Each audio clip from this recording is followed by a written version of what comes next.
Yay! Question 17 du concours d'intégration de MIT. Les questions deviennent de plus en plus intéressantes et de plus en plus difficiles si on ne connaît pas les astuces. Ici, je vais vous présenter deux méthodes pour résoudre cela.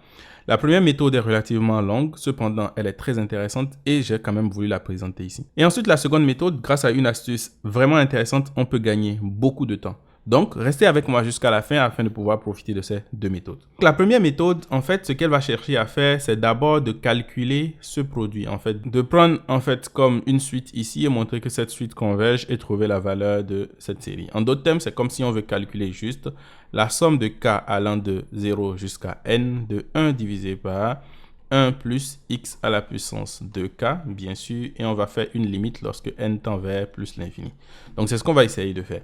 Donc, d'abord, la première des choses qu'il faut remarquer, c'est quoi? Si j'ai un produit, alors le produit peut aller au dénominateur simplement. Donc, je vais me concentrer sur cette partie. Donc, le produit de k allant de 0 jusqu'à n de 1 plus x à la puissance de k. On va voir qu'est-ce qui se passe. Si n est égal à 0, alors on a quoi? On a que ce produit, je vais l'appeler produit P par exemple. On a que P est égal à 1 plus x à la puissance 2 à la puissance 0 qui donne 1, donc 1 plus x. Si n est égal à 1, alors on a que P est égal à, d'abord on a la valeur précédente, donc 1 plus x, et ensuite on multiplie par quoi? Par 1 plus x à la puissance 2 à la puissance 1, donc x à la puissance 2. Et lorsque je vais développer ceci, je vais obtenir quoi? Je vais obtenir 1 plus x plus x au carré plus x à la 3. Ensuite, lorsque je vais prendre n qui est égal à 2, j'aurai donc p qui serait égal à la valeur précédente, donc 1 plus x au carré plus x à la 3, que je multiplie ensuite par 1 plus x à la puissance quoi? 2 à la puissance 2 qui fait 4. Donc, j'ai x à la puissance 4 ici. Et lorsque je vais développer, qu'est-ce que cela va me donner? J'aurai donc 1 plus x au carré plus x à la 3. D'abord, les premiers éléments qui sont ici. Ensuite, j'ai quoi? J'ai x à la 4 plus x à la 5 plus x à la 6 plus x à la 7. Déjà, la première des choses qu'on peut remarquer, c'est qu'avec cette progression, P sera égal à la somme de k allant de 0 jusqu'à une certaine valeur de x à la puissance k. Donc, c'est quoi la valeur la plus élevée ici? Ce sera en fait 2 à la puissance n moins 1. Donc, on peut essayer de tester pour voir. Hein, lorsque n est égal à 0, on voit bien que ça va donner 1. Lorsque n sera égal à 1, ça va donner 3. Lorsque n sera égal à 2, ça va donner bien sûr 7 et ainsi de suite. Bien sûr, on peut essayer de montrer ça en utilisant par exemple la méthode de récurrence. Mais je ne vais pas le faire ici parce que je suppose que pendant le concours de MIT, on n'a pas le temps de démontrer cela et ça peut être long. Mais je vous assure que le résultat sera ça. Vous pouvez essayer de le tester chez vous. Ensuite, si j'ai cette valeur, alors ça veut dire que je peux calculer directement mon intégrale.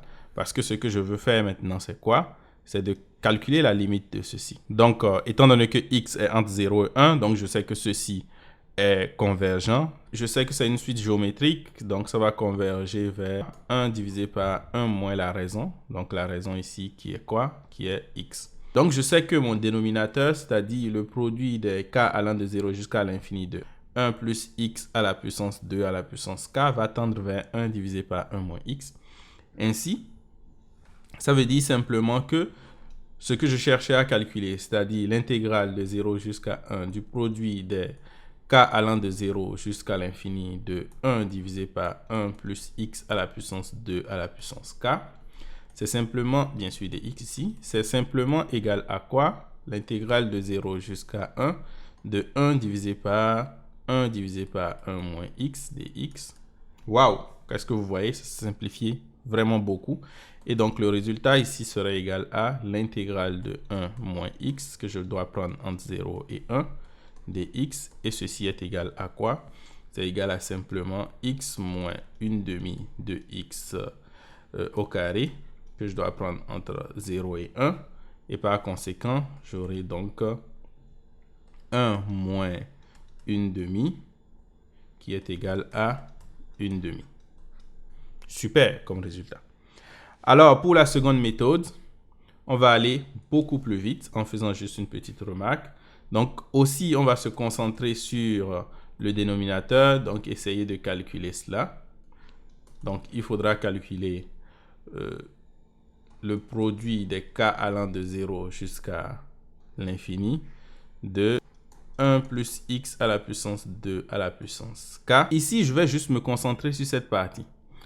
Donc, si j'ai 1 plus x à la puissance 2 à la puissance k, ceci est égal à quoi? En fait, je veux juste remarquer que je peux l'écrire sous la forme de a au carré moins b au carré divisé par a plus b. En d'autres termes, ce que je veux faire, c'est que je vais réécrire sous la forme de 1 moins x à la puissance 2 à la puissance k plus 1 divisé par 1 moins x à la puissance 2 à la puissance k.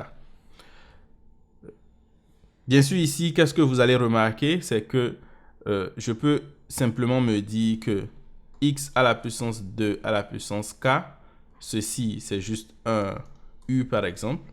Donc, tout ce que j'ai écrit, c'est juste que 1 plus u est égal à 1 moins u au carré divisé par 1 moins u. Bien sûr, ça, on peut le faire. Donc, il n'y a pas de problème à faire quelque chose comme ça. Et ensuite, qu'est-ce que cela va nous permettre d'avoir? En réalité, lorsque je vais essayer de faire le produit, je vais remarquer que j'ai une somme de produits télescopiques.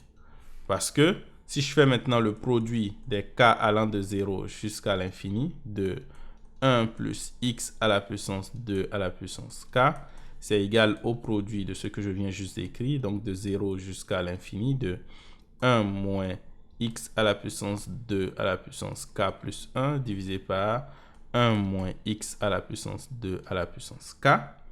Et donc, ceci, je vais essayer de remplacer juste les valeurs de k à l'intérieur. Qu'est-ce que je vais avoir? Pour k égale à 0, j'aurai donc 1 moins x à la puissance 2 divisé par 1 moins x à la puissance 1. Et ensuite, je fais multiplier par, lorsque je vais prendre k qui sera égal à 1, j'aurai donc 1 moins x à la puissance k étant égal à 1, k plus 1, ça fait 2. Donc, j'aurai 4 ici. Et au dénominateur, j'aurai 1 moins x à la puissance 2. Et après ça, j'aurai ici 1 moins x à la puissance 8.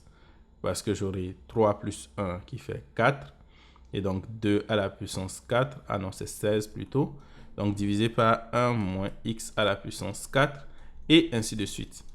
Comme vous pouvez le remarquer, c'est que j'ai une somme de produits télescopiques. Parce que ici, ceci peut se simplifier avec ceci. Ceci va se simplifier avec ceci. Et ainsi de suite. Donc, finalement, tout ce qu'il va rester, c'est juste le premier qui est ici. Donc, ça sera égal à 1 divisé par 1 moins x. Donc, je viens de montrer exactement, comme un peu plus haut, que ceci est égal à 1 divisé par 1 moins x. Et par conséquent, le résultat suit directement. Pour la prochaine question, nous aurons à calculer l'intégrale de sinus de x divisé par 2 exponentielle de x plus cosinus x plus sinus de x dx. Ça, c'est une question qui n'est pas évidente à première vue. Cependant, avec une petite astuce, on va aller vraiment très vite comme d'habitude. Alors, sur ce, ciao!